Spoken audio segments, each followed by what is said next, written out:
Hey, how you doing, guys? Steve here. I just found out I was just asked to give a presentation about Peer Scholar and its impact on learning and such at a kind of cool conference at University of Waterloo. Presentation time, Monday morning, 10 a.m. So because of that, and because of course I love the idea of the Peer Scholar concept getting out there, I couldn't say no, and as a result, you get me in video person today rather than live, I guess. So that's okay, we'll have fun, let's do it this way. And where I want to start actually is kind of where I ended last class. So finishing up, so still on the slides related to what we were calling attitude formation and reformation. We were on slide number 7, well 7, 8, but I want to bring you back to 7 and this notion of cognitive dissonance, where the idea really is that every now and then we find ourselves in these situations where the impression we're getting of ourselves from the information of the world is different from the impression that we believe to be true of ourselves. There's some dissonance going on. There's some cognitive friction where, like, for example, one of the examples was maybe you realize that you call yourself an animal lover at one point and you really feel like you're an animal lover, but then you go to McDonald's and support an industry that does anything but love animals. And if somebody brings that to your awareness, I'm sorry, it's my pet issue, but if somebody brings that to your awareness, that can cause a state of dissonance, and you have to try to kind of come up with some explanation for yourself for why this discrepancy exists and how you can think about it. So you try to what's called reduce the dissonance. So let me try to make that a little more clear by going back to the example that I ended with last class. That's that tapping of the pencil example, where the idea of that experiment that I told you about was that basically people were put through an extremely boring, seemingly irrelevant task of tapping a pencil for a long period of time. But for half of the people, they were paid well for doing that task, $20 for 20 minutes of doing that. Another group of people were not paid well. They were paid $2 to do that. And the question we're trying to get at is, how did they end up thinking about that experience? You know, what did they think about it? How did they kind of construe it in their minds?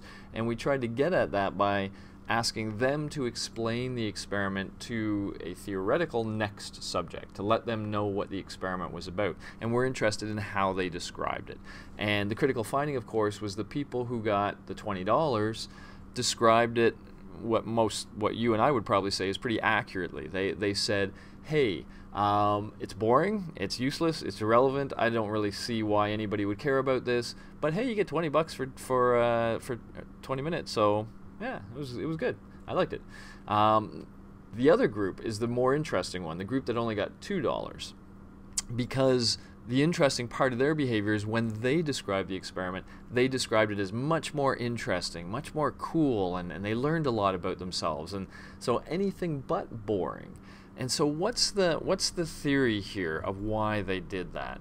Well, the idea is they're doing some of these things. Wow, that's a horrible word, importance. Anyway, they're doing some of these things. One is the dissonant bit. So the fact that this was a boring task that they just wasted 20 minutes of, they kind of downplay that. They're reducing the important, reducing those parts that are causing them, like, why did I just waste 20 minutes doing something boring? Well, if you don't see it as boring, then or if you actually change it, which is really what they're doing in that experiment, from boring to something much more interesting and exciting, well, now suddenly it makes sense. Oh yeah, I spent 20 minutes, I only got $2, but I had a really interesting, it was good, I learned a lot. So once you change boring to interesting, now it doesn't seem like such a stupid thing for you to have done, right? Now let's bring this back to Festinger's, and then I'm going to show you in one other situation. So in Festinger's example, this was the people who were convinced the world was going to end. And then, of course, the date passes and the world doesn't end. And so again, the question is, they believed something to be true that suddenly doesn't seem to be true, which makes them look kind of dumb, especially if they sold possessions and things like that. So do they just say, oh man, I was kind of dumb, wasn't I? And the answer seems to be no, they don't. They instead cling to that original belief even stronger. So they become even stronger in the belief that that woman is speaking with aliens. Yes, the plan has changed. Yes, the date has changed. But they believe it's true ever more. So that thing that, again, made them look dumb, the accepting of the fact that, okay, the date passed and it didn't happen, she's probably wrong. They don't accept that fact. Because if they did accept that fact, then they would look like real idiots for what they've done. And so instead, they not only don't accept the fact, but they believe in that fact stronger than ever. Because if they do that, then they don't have to accept this, I was kind of silly thing. And this, by the way, the notion isn't this is something they're doing consciously. The notion is this is just really a part of our system that tries to tell ourselves that we're intelligent people, basically, making good decisions in life. And when that fails to be true, we tend to bend the facts or bend our perception of the facts to make it true anyway. Here's one other example to try to make this make sense. Well, two other examples, but the same idea. One is the famous Starbucks coffee example, which went as follows: that when Starbucks originally started, their idea was to provide a better quality coffee than, say, a Tim Hortons, but originally at roughly the same price. And that's what a lot of people would try to do, right? If you can give more quality at the same price, then you'd think consumers would flock to you. But consumers weren't flocking to them until one of their marketing experts had this great idea. It seems counterintuitive, but it isn't with cognitive dissonance. The idea was, no, let's charge more. Let's charge significantly more than Tim Hortons. Because by doing that, we're kind of saying, hey, this is greater value. And people will accept that, because if they pay that higher price for the coffee, they are, in a sense, going to perceive the coffee as better, whether it is or isn't, because they've just paid more money for that cup of coffee, which means one of two things again: either they're stupid, or it's worth it. And again, cognitive dissonance suggests they will perceive it as being worth it. So suddenly people will enjoy the Starbucks coffee more because they paid more for it. You could apply this to BMW, Mercedes, etc. Any of these luxury items, the amount more you pay is a lot more than the additional cost, because they're trying to be a luxury item. And anybody that pays that much money appreciates that item more because they paid that much money. One more example. Hopefully this will make sense. The SPCA finds lost dogs, finds dogs that are abused, dogs and cats and various other critters. They used to, at one point in time, give these dogs away to people who said they were going to give them a good home. And of course, sometimes these people then bring the animals back for various reasons. We really couldn't have an animal, or I now realize how much trouble it is, blah, blah, blah. They bring them back. At some point, somebody said, you know what, let's not give the dogs away. Let's make the adoptive parents pay some amount of money for the dog. This gives a little bit more money to the shelter. That's fine. But the more valid reason, or the more psychologically relevant reason, is that if people pay for the dog, they treat the dog better. They appreciate the dog more. They just paid money for it, so there must have been a good reason to do it. So they literally invest themselves as well as their money. And evidence for that is they return the animals at a much lower rate if you ask people to pay for them. That's the data. Okay, so again, this notion that we have this cognitive dissonance mechanism, that when we feel that something's off or something doesn't fit our perception of who we are with respect to the data, then we will change the way we think about things in order to perceive ourselves in a positive light. That's really it to cognitive dissonance. It's kind of complex, but hey. All right, so I wanted to get through that quick because here's the one we're supposed to be doing today, and it's a fun one. It's a really kind of cool lecture, so I wish I was there in person because this is a fun one to give in person, but you'll get it this way.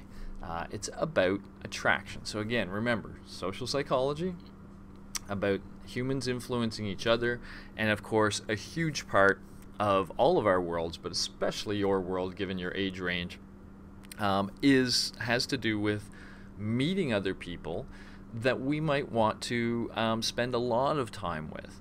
And so attraction is the sort, why are there certain people that we are attracted to, that we would like to get to know better, maybe in terms of a romantic sort of relationship, but not necessarily either.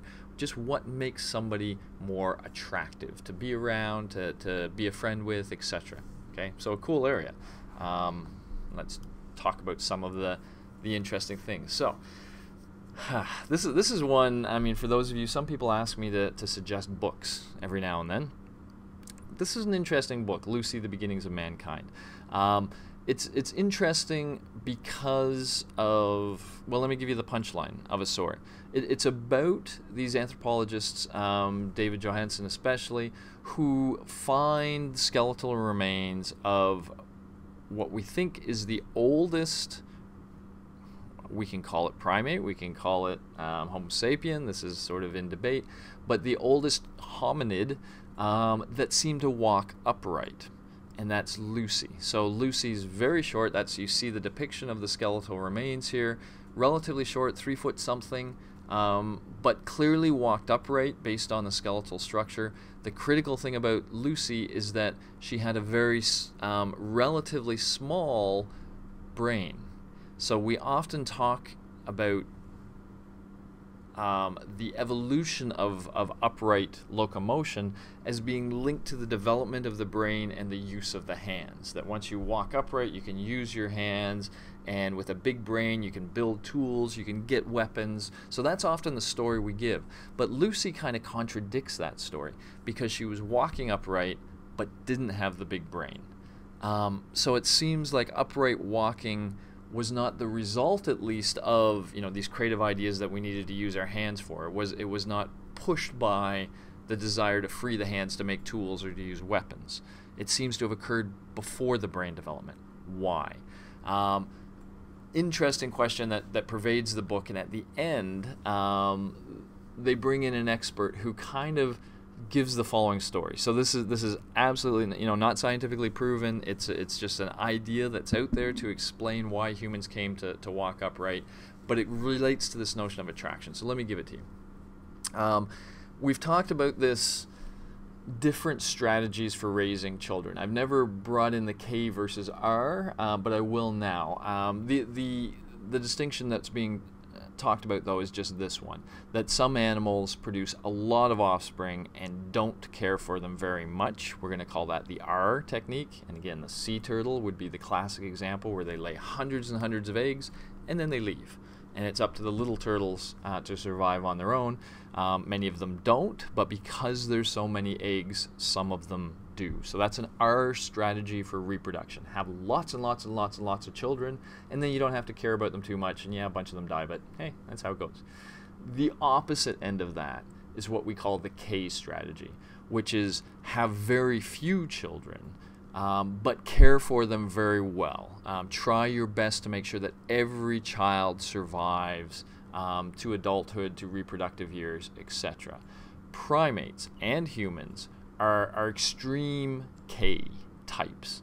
Okay, we have very few children, and we care for them very long time. In fact, we have to care for them. They need our care. Ask yourself, how many years would a human child have to live before you could just leave them on their own and say, okay, off you go, survive? What are we talking? Could a 10-year-old survive? Could a 12-year-old survive? 14, 15, maybe, but that's getting kind of tough. Could you survive if you were just pushed out on your own and said, off you go? And so there's a lot of investment in very few offspring. And one of the stories in this book is that that's a dangerous reproductive strategy. that if anything, any major catastrophe hits, say, the planet, that critters like us that are very K may get wiped out much more easily than the critters that produce a ton of offspring and that are more easily to adapt, or that have individuals that can adapt to these new situations. So the idea is you don't want you want to be able to have as many children as possible. This is a kind of a long, drawn-out story. Sorry, I didn't realize how complex this was. So it's not just the fact that for humans, for a mother, for example, if we think of the limitations of how many children, it's not just that a mother could have a child every 9 months. I hope you realize that. Or every year. Well, every year. Could they or couldn't they? Let's kind of talk about this a little bit. Children are a lot of work to raise.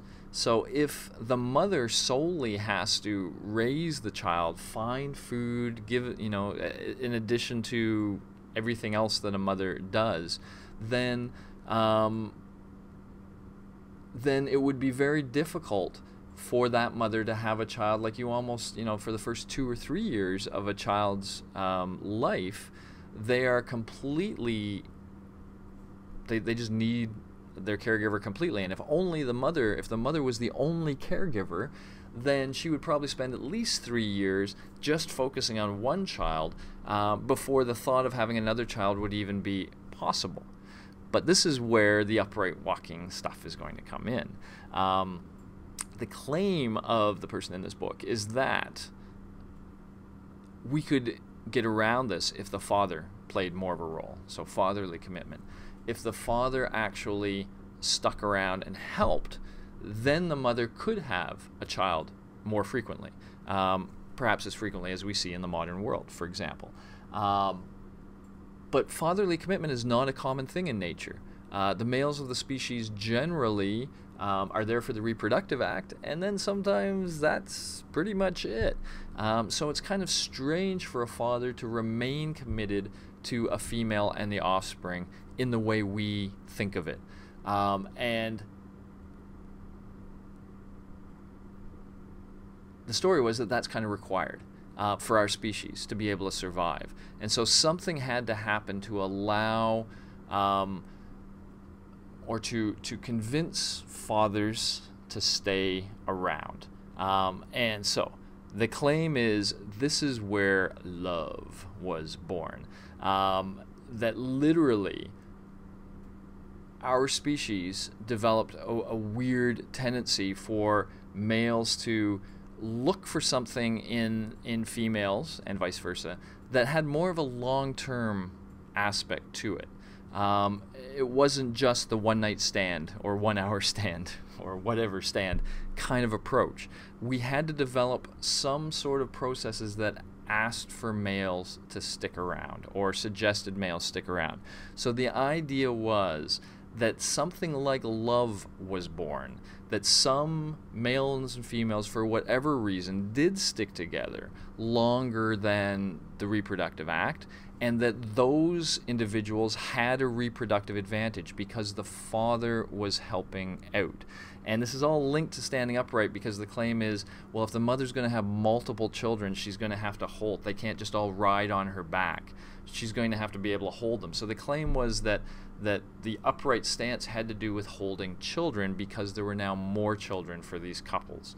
Again, a bit of a stretch. But the cool thing I like from all this, okay, so this is all a long roundabout thing, but the cool thing I like about it is the claim that this is where the notion of love developed, longer-term relationships, and that while it might not be natural or common for many species, it seems to have become relatively common for ours. And therefore, when we think about attraction, we have this concept of love floating around as well. And the claim is it's a concept that makes us much more interesting than if we looked at attraction, say, in animal species, where it's primarily, if not exclusively, about physical characteristics alone. All right. Wow, that was a little longer than I wanted. Sorry. Let's move on. So first of all, In the psychological literature, when they talk about attraction, one of the things they sometimes do is talk about different kinds of attraction. And let's just go through this to give you a sense. So sexual attraction, the idea is this is more about physical sexual contact than other people. So who would you like to have sexual contact with? Those kind of people are sexually attractive to you. They may or may not be the same as people you find that you're romantically attracted to. So here, romantic attraction is a feeling that causes people to desire a romantic relationship with a specific other person. Notice the story of love I told you about. You know, the animal side of us would be more like this.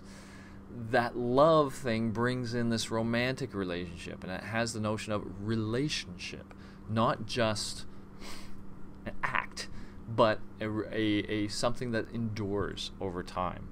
Okay, and that might be a different kind of attraction. The people you're attracted to romantically may be different in some ways than the people you're attracted to sexually. Moving on, a crush.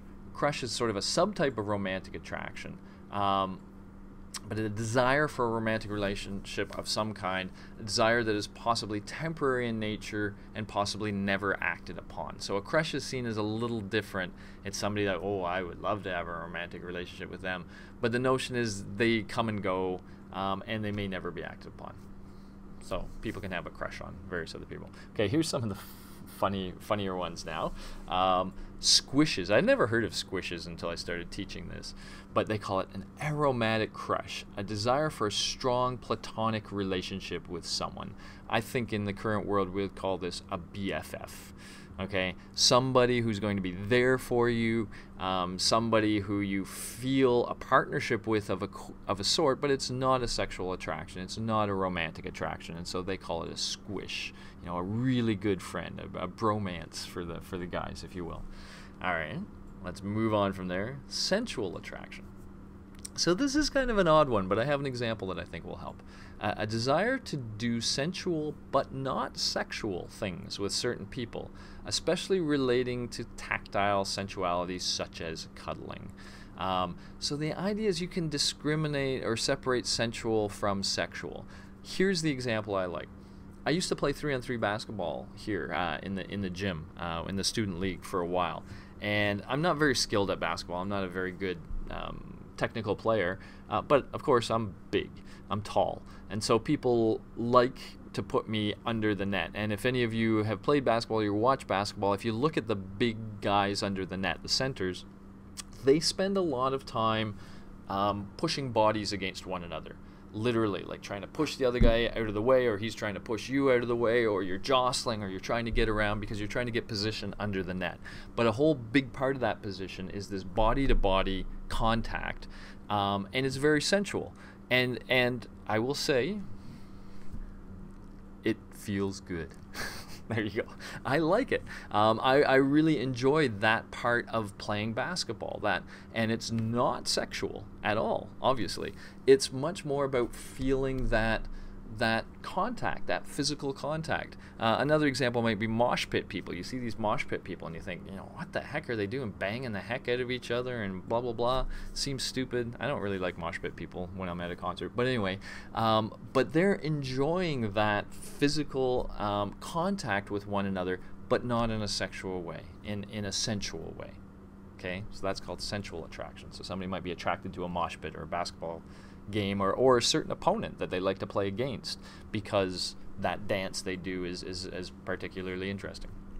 Okay, finally, aesthetic attraction, an attraction to other people that is not connected to the desire to do anything with them, either sexually or romantically.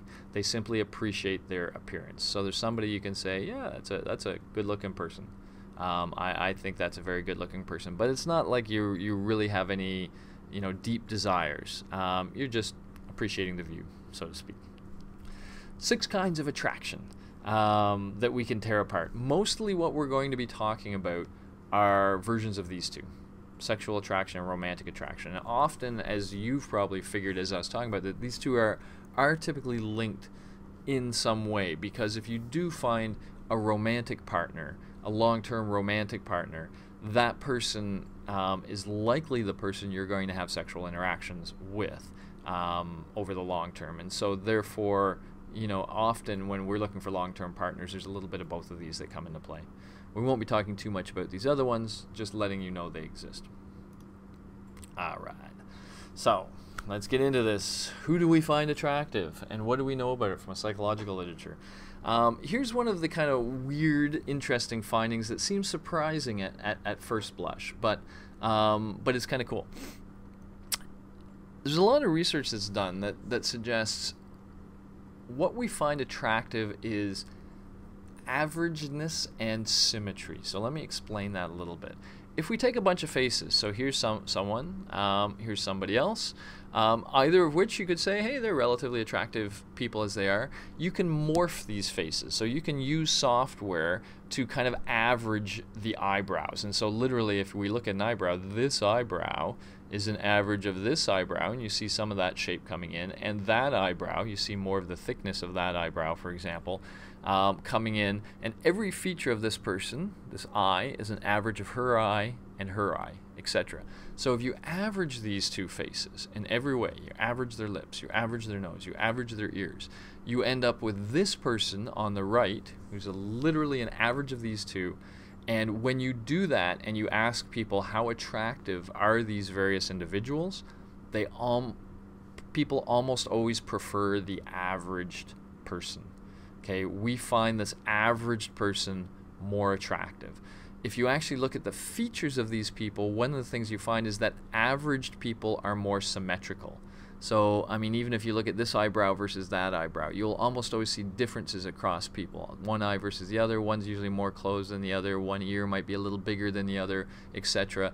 That's part of just our individuality, but when you average, these things become much more symmetrical. And it seems like we like that in people. So, we often say we're looking for something exotic in somebody else, something interesting, something different, but it seems as though that's not necessarily the case. We like these symmetrical averaged faces. Now there was actually something you could do online. Let's try it. I seem to remember it gets a little tricky, but I'll tell you how it works when you take a number of steps, and we're not going to do the number of steps, but eventually you'll get to a screen like this where you can grab a bunch of faces of people and average them together and see what the average is. And so you can kind of play with this yourself. So if you click on that, it will launch this. And yeah, and it goes through all this stuff that I'm talking to you about. And I'm not sure exactly.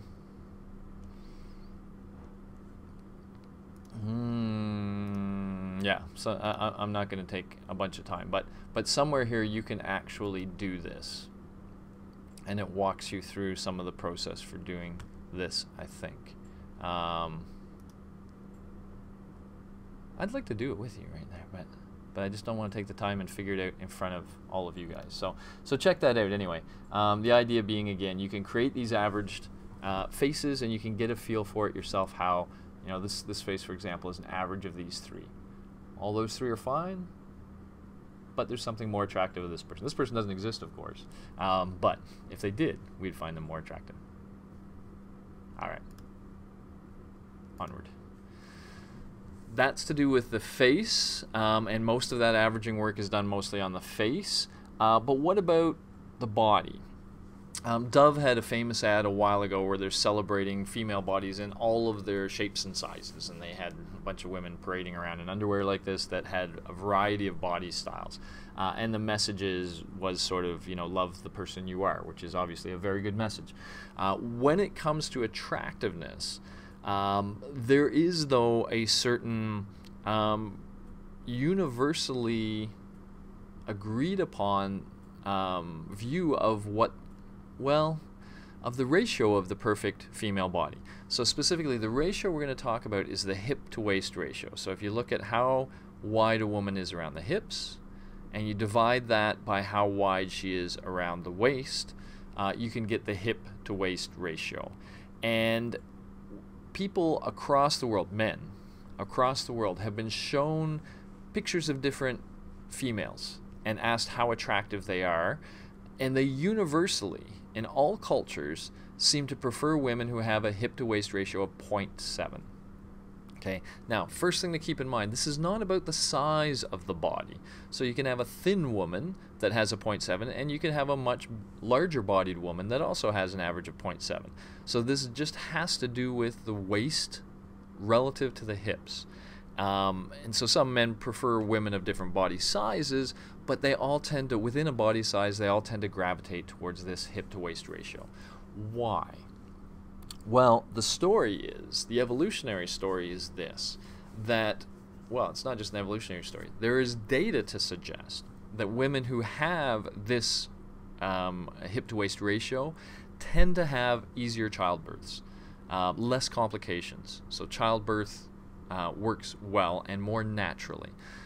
It's not so important in the current world because we have procedures and we have expertise so that any woman can deliver a baby that's healthy. But if you think of this back in the day, back towards the caves and all that kind of stuff, the claim here is that these were the women that were more likely to give birth to healthy children and to survive the childbirth themselves.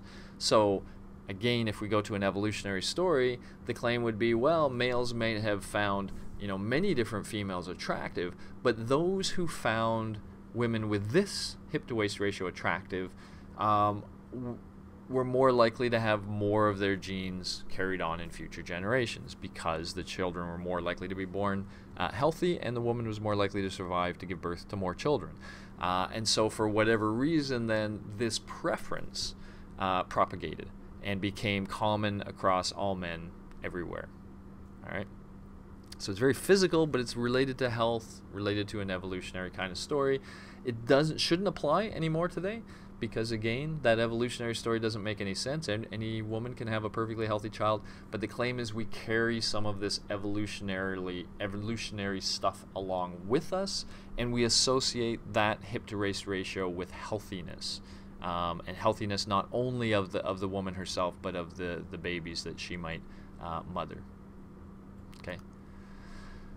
Now, of course, there's those sort of evolutionary pressures that make certain people seem more attractive. And then there is modern views, which are often conveyed through the media. So we can have, the Kardashians or whoever. Notice their waist to hip ratio is probably very different. I don't know what their hip to waist ratio would be. It would be tiny because their hips would be so large, I think, because their butts are so large, basically. But you have these conveyances, and so these are very different conveyances. Here's your sort of scrawny-ass model kind of conveyance, and of course there's a lot of people rightfully who get upset when a woman this thin is portrayed as beautiful, because we know this is not a healthy way for a woman to be, and it's really unhealthy when young women try to make their bodies fit this shape, and it has led to a lot of bulimia and other eating disorders that have literally taken the lives of many young women. So there's a worry that a media can portray something as beautiful that's actually unhealthy. That's very dangerous. This is probably actually much more healthy. They probably have much more healthy bodies in a way, but again, they're portraying something that probably isn't common for most women, and the worry is that the media helps define what we call as beautiful. It doesn't just apply to females, of course, it applies to males as well. So a David Beckham kind of thing or whatever, where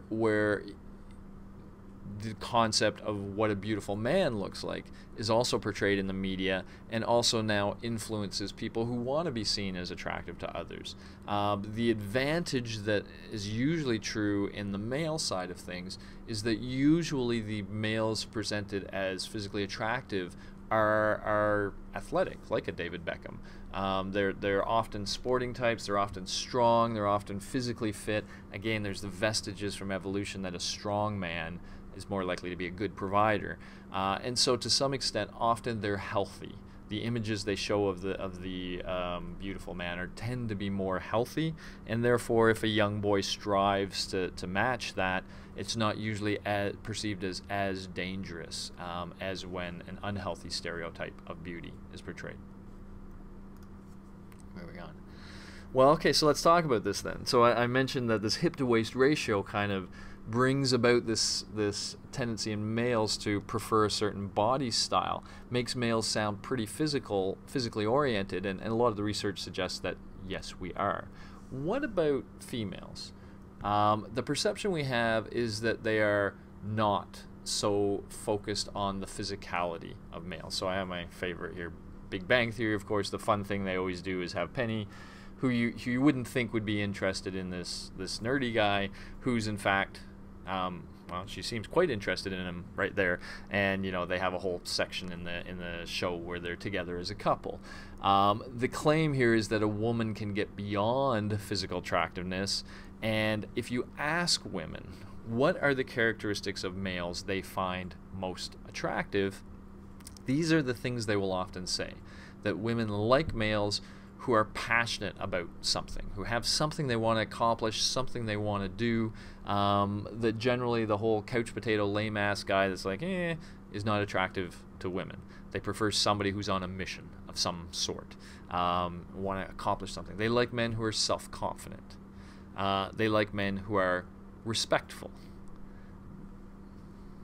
intellectually curious. So you like an intelligent guy that's not just worried about the Sunday football game, but is actually kind of curious about the world and thinking about things.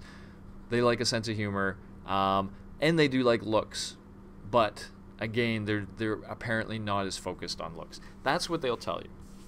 There's research to suggest that they do indeed find these things attractive, but there's also a lot of research to suggest that looks do play a very large role too. The physical look of a male plays a very large role. The funny example of this is there's a book called Blink, Malcolm Gladwell, where he's talking about a bunch of different psychological results, and in one of the section he talks about the speed dating study, in which they asked women ahead of time what characteristics they were looking for in a man. This is the sort of thing that the women might say. They tried to measure those characteristics in the men that the women were about to meet in the speed dating. So you could kind of say, okay, if this is what they're looking for, then guy 3 should be very attractive to them and guy 6 should be very attractive to them. But then they had the women go through the speed dating, and they asked them at the end who was most exciting to them.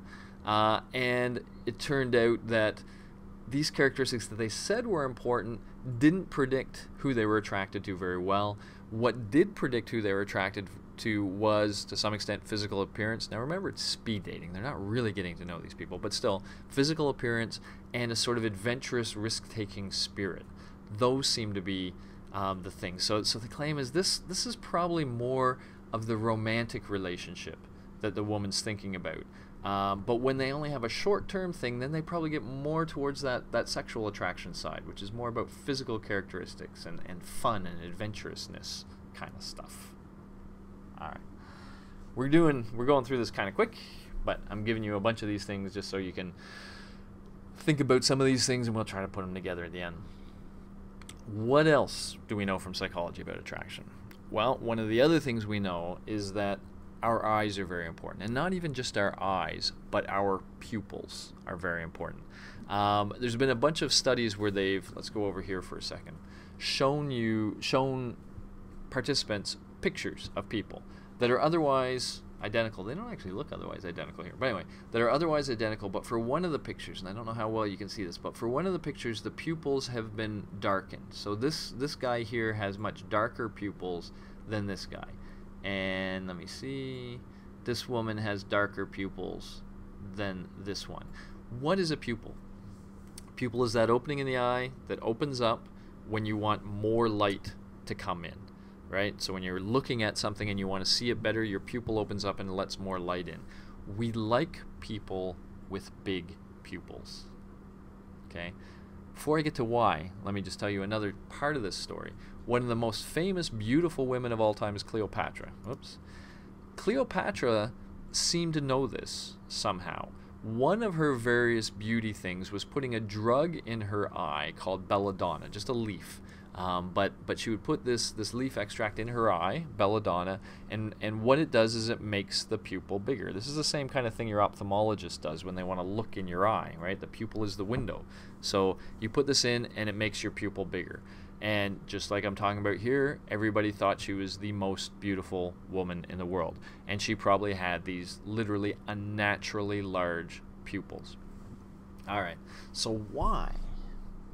Well, here's the story, and it's more of a story, it's more of a theory than proven by data, but it goes like this.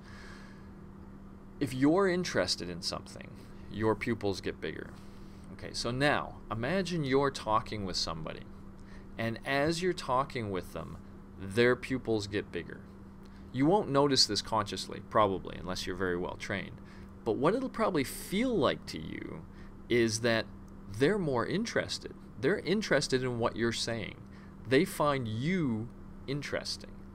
And, you know, we talk about chemistry when we're talking, oh, we had good chemistry, it kind of went along. And in fact, the pupils is probably just one of many indicators that when somebody is interested in what you're saying, these things are showing you that interest. And that's telling you they like me. They find me interesting. And so the punchline seems to be, we like people who like us. We're attracted to people who find us interesting. And we think that's what the pupil is signifying, and why we like people with big pupils, because we think they find us interesting. Flying on through. All right. Few other things. Pizza Hut. Well, sometimes Pizza Hut perfume. Another big part of attraction that we often don't realize is smell part, pheromones. Literally, when our bodies, as it says, are naturally secreting fluids through glands all the time, and they contain pheromones. These pheromones, when our internal state, let's say if we become sexually aroused, or not even extremely sexually aroused but sexually interested, the actual smells our body gives changes, and these pheromones can be detected, or at least the amount of pheromones change. The pheromones can be detected by somebody else, and that stimulates emotions. So there are certain smells we find attractive. Okay, they are smells typically associated with sexual desire, arousal, that kind of thing. So in the extreme case, let's go back to animals, and we have this notion of an animal being in heat. And what we mean by that is that animal, usually in the animal kingdom, has swollen genitals and is literally exuding these pheromones at a ridiculous level. And so, the joke is that every dog in the neighborhood, if there's a female dog in the heat, every dog in the neighborhood will know there's a female dog in heat, will smell it, will follow that pheromone trail to the female, and will attempt to mate with the female. Okay, that's the very basic sexual attraction in the animal kingdom way of things work. For humans, obviously, it's not nearly that extreme, but the same sort of game is at play. So we all release pheromones, and we can pick them up, and if somebody's releasing certain pheromones, that makes us find them more attractive. We would not know why. Okay, we would just think, wow, that person seems really hot to me. Now, interestingly, people, okay, so here's a survey of 100 men using androgesterone pheromone concentrate. So you can stimulate these, or have these pheromones released from your body via drugs, and people who have done this have basically noticed, here's some bar graphs for you, that women are generally more interested in them when they do this. Okay, so when their body is releasing more of these male pheromones, women are more interested in them. Now here's the funny twist to all this. Of course, people who produce perfumes and male, what do you call it, colognes, stuff like that, they're aware of this. They're all about smell, and they know that we find certain pheromones attractive. So, but they use it in an opposite way that you'd expect. This is the kind of cool, funny thing. So you would think, if I'm a male and I'm going to buy a cologne and I want female to be attracted, then I want to kind of do what these guys done. I want to have something in my cologne that exudes that male pheromone to women and makes them think I'm attractive. But here's the problem. Males don't really like that smell. Okay?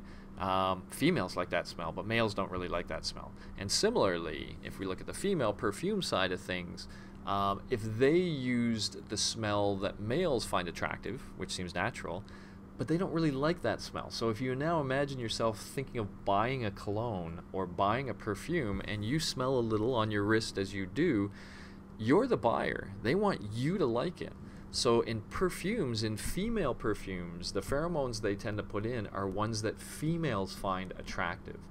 They don't care about your love life. They want you to buy their product. And so when a female smells that, the female goes, ooh, yeah, I like that.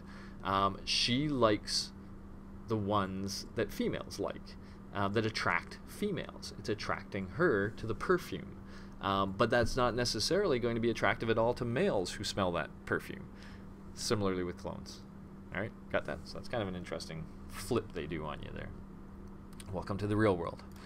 And that's it. Whoa, boom. Okay, we're just done.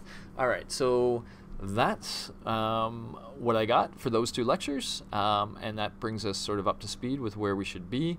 I will be back in class on Wednesday, and again, check the course materials page, because there are quite a few Friday classes coming up, almost from here to the end. I think we may have a special class in there, but at any rate, keep an eye on that, because we're going to be doing Fridays a little more frequent. All right, so I hope you guys have a good Monday, and I'll see you. Okay, bye-bye.